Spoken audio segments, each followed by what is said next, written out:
Good morning students. आज हम पढ़ेंगे हिंदी में हमारा है आज चैप्टर नंबर 5 जो कि एक कविता है। उसका हम सस्वर पाठ करेंगे और समझेंगे, उसके सभी शब्दार्थ को और भाव को समझेंगे। कविता का शीर्षक है धरती को महकाएं। सबसे पहले हम चर्चा करेंगे कविता के बारे में। इस काव्य में प्राकृतिक के तत्व फूल, सूरज, दीपक की बात कही गई है। फूल हमेशा मुस्कुराता रहता है, सूरज रोज अपना प्रकाश फैलाने का कार्य करता है और दीपक खुद जलकर जगत को रोशनी देता है। हमें किसी भी परिस्थिति में प्रसन्नता से अपना काम करना चाहिए और अपनी धरती को ज़्यादा से ज़्यादा सुंदर बनाने की कोशिश करनी चाहिए।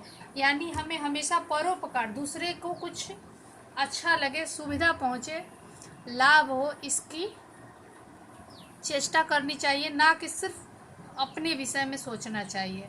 यहाँ परोपकार की भावना की बात की गई है, जिसका जो एक्सप्रेशन है, जो प्रेरणा है, वो हमें प्राकृतिक तत्व से लेनी चाहिए। प्राकृतिक तत्व हमें यही सिखाते हैं। सूरज अपने रोशनी से पूरी दुनिया को प्रकाश फैलाता है। दीपक खुद ही जलकर पूरे जगत को रोशनी देने की कोशिश करता है। फूल अपने से सुगंध को फैलाकर सबको सुगंध पहुंचाता है, ना कि वो खुद के लिए कुछ करता है। हम बढ़ते हैं अपनी कविता की तरफ और पढ़ते हैं, भावार्थ को समझते हैं। बगिया के फूलों को देखो कैसे खुश खुश रहते हैं, आंधी हो पानी हो चाहे सबको हंस हंस सहते हैं। सूरज की किरणों को देखो रोज धरा पर आती हैं, अंधकार को दूर भगाकर सारा जग चमकाती है। बाग बगीचे के जो फूल है हर परिस्थिति में खुश रहते हैं, चाहे आंधी हो या पानी मतलब कि बारिश हो, सबको हंस हंस के सहते हैं। वैसे ही सूरज की जो किरणें हैं रोज धरती पर आती हैं और अंधकार को दूर भगाती है, सारा जगत चमकाती है। ये सूरज की रोशनी जब धरती पर आती है तब सुबह होती है और हमारी दिनचर्या शुरू होती है। सूर्य के रोशनी के बिना हम अपने जीवन की कल्पना नहीं कर सकते हैं। सूरज से हमें इतना कुछ मिलता है, वो सारे जग को चमकाती है। सूरज की जो रोशनी है सारे जग को चमकाती है।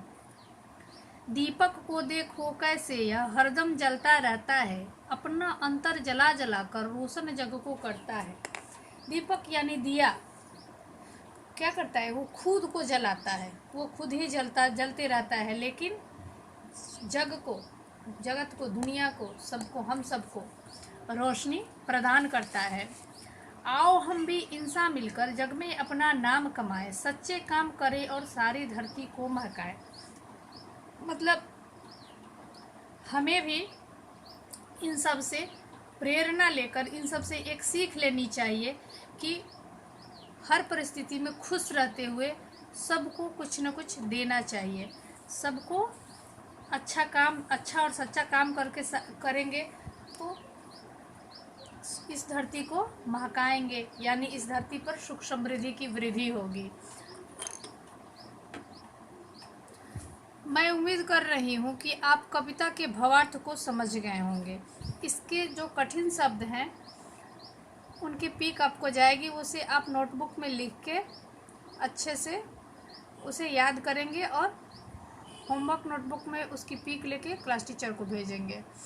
आइए अभी हम सुनते हैं इस कविता को और आनंद लेते हैं।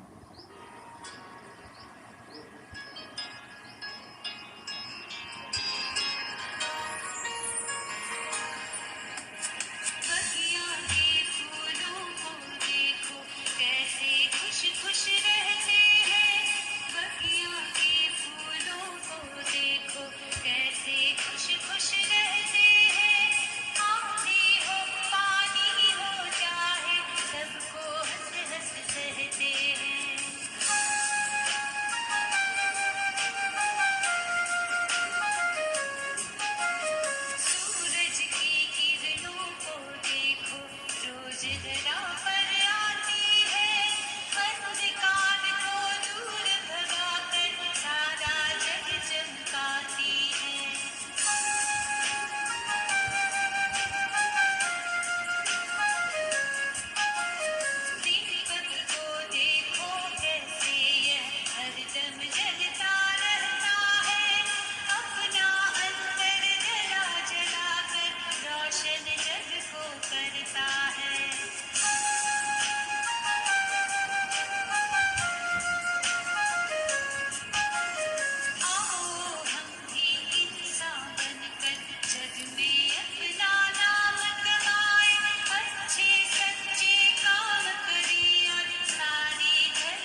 आप अपने बुक में इस कविता को घर पे भी ऊंची आवाज़ में सस्वर पाठ कीजिए और ज़्यादा से ज़्यादा पार्टिसिपेट कीजिए होम लर्निंग प्रोग्राम में और होमवर्क बना के ज़्यादा से ज़्यादा भेजिए।